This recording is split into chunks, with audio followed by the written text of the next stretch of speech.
Hi ಸ್ನೇಹಿತರೆ, ಎಲ್ಲರಿಗೂ ನಮಸ್ಕಾರ. ಇಂಡಿಯಾ ವರ್ಸಸ್ ಇಂಗ್ಲೆಂಡ್ ಮೂರನೇ ಓಡಿಯ ಪಂದ್ಯದಲ್ಲಿ ವಿರಾಟ್ ಕೊಹ್ಲಿ ಹಾಗೂ ಗಿಲ್ ಬ್ಯಾಟಿಂಗ್ಗೆ ಇಂಗ್ಲೆಂಡ್ ಧ್ವಂಸ ಆಗಿದೆ ಅಂತಾನೆ ಹೇಳ್ತೀನಿ. ಫುಲ್ ಹೈಲೈಟ್ಸ್ ತಿಳಿದಕ್ಕಿಂತ ಮುಂಚಿತವಾಗಿ ಚಾನಲ್ಗೆ ಸಬ್ಸ್ಕ್ರೈಬ್ ಮಾಡ್ಕೊಂಡಿಲ್ಲ ಅಂತ ಹೇಳಿದ್ರೆ ಈ ಕೂಡಲ್ಲ ಚಾನಲ್ಗೆ ಒಂದು ಸಬ್ಸ್ಕ್ರೈಬ್ ಮಾಡ್ಕೊಳ್ಳಿ ಹಾಗೂ ವಿಡಿಯೋಗೆ ಒಂದು ಲೈಕ್ ನ ಮಾಡಿ. ಮೊದಲು ಟಾಸ್ ಗೆದ್ದು ಇಂಗ್ಲೆಂಡ್ ಬೌಲಿಂಗ್ ಆಯ್ಕೆ ಮಾಡಿಕೊಂಡಿದೆ.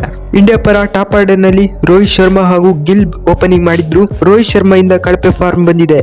ಆಡಿದಂತ 2 ಬಾಲ್ಗಳಲ್ಲಿ 1 ರನ್ ಕಲೆ ಹಾಕಿ ಔಟ್ ಆಗಿದ್ದಾರೆ. ಒಳ್ಳೆ ಪರ್ಫಾರ್ಮೆನ್ಸ್ ಬಂದಿಲ್ಲ. ಹೋದ್ ಮ್ಯಾಚ್ ಸೂಪರ್ ಆಗಿ ಆಡಿದ್ರು. ಶುಭ್ಮನ್ ಗಿಲ್ ಇಂದ ಡಾಮಿನೇಟಿಂಗ್ ಪರ್ಫಾರ್ಮೆನ್ಸ್ ಬಂದಿದೆ. ಆಡಿದಂತ 102 ಬಾಲ್ಗಳಲ್ಲಿ ಸೆಂಚುರಿ ಹೊಡೆದಿದ್ದಾರೆ. ಸೂಪರ್ ಅಂತಾನೆ ಹೇಳ್ತೀನಿ.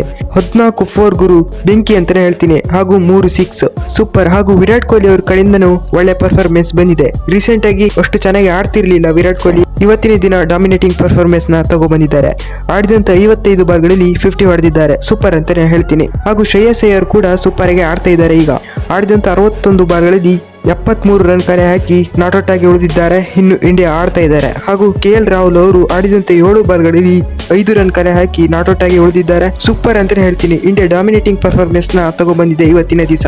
ಇಂಡಿಯಾ ಕಡೆ ಟಾಪ್ ಪರ್ಫಾರ್ಮೆನ್ಸ್ ಶುಭ್ಮನ್ ಗಿಲ್ ಅವರು ಸೂಪರ್ ಆಗಿ ಆಡಿದ್ದಾರೆ. ಸೆಂಚುರಿ ಕೂಡ ಬಂದ್ ಅವರ ಬ್ಯಾಟಿಂಗ್ ಇಂದ. ಇನ್ನು ವಿರಾಟ್ ಕೊಹ್ಲಿ ಅವರು ಕೂಡ ಡಾಮಿನೇಟಿಂಗ್ ಪರ್ಫಾರ್ಮೆನ್ಸ್ ನ ತಗೊಬಂದಿದ್ದಾರೆ. ರೀಸೆಂಟ್ ಆಗಿ ಒಳ್ಳೆ ಪರ್ಫಾರ್ಮೆನ್ಸ್ ನ ಕೊಟ್ಟಿರಲಿಲ್ಲ, ಅಷ್ಟು ಫಾರ್ಮ್ ಗೆ ಬಂದಿರಲಿಲ್ಲ. ಆದ್ರೆ ಮೂರನೇ ಓಡಿಯ ಪಂದ್ಯದಲ್ಲಿ ವಿರಾಟ್ ಕೊಹ್ಲಿ ಫಾರ್ಮ್ ಗೆ ಬಂದಿದ್ದಾರೆ. ಸೂಪರ್ ಅಂತಾನೆ ಹೇಳ್ತೀನಿ. ಹಾಗೂ ಶ್ರೇಯಸ್ ಅಯ್ಯರ್ ಅವರು ಕೂಡ ಸೂಪರ್ ಆಗಿ ಆಡಿದ್ದಾರೆ. 74 ರನ್ ಹೊಡೆದಿದ್ದಾರೆ ಗುರು. ಸೂಪರ್ ಅಂತಾನೆ ಹೇಳ್ತೀನಿ. ಇಂಡಿಯಾ ಈಗ 38 ಓವರ್ಗಳಲ್ಲಿ 255 ರನ್ ಕಲೆ ಹಾಕಿ 3 ವಿಕೆಟ್ ಕಳೆದುಕೊಂಡಿದೆ. ಇಂಡಿಯಾ 2 ಓಡಿಯ ಪಂದ್ಯದಲ್ಲಿ ಅಲ್ಲದೆ ಮೂರನೇ ಓಡಿಯ ಪಂದ್ಯದಲ್ಲಿ ಕೂಡ ಡಾಮಿನೇಟಿಂಗ್ ಪರ್ಫಾರ್ಮೆನ್ಸ್ ನ ತಗೊಬಂದಿದೆ. ಇಂಗ್ಲೆಂಡ್ ಹೀನಾಯವಾಗಿ ಸೋಲುತ್ತಾ ಈ ಪಂದ್ಯ? ಕಾಮೆಂಟ್ ಮಾಡಿ.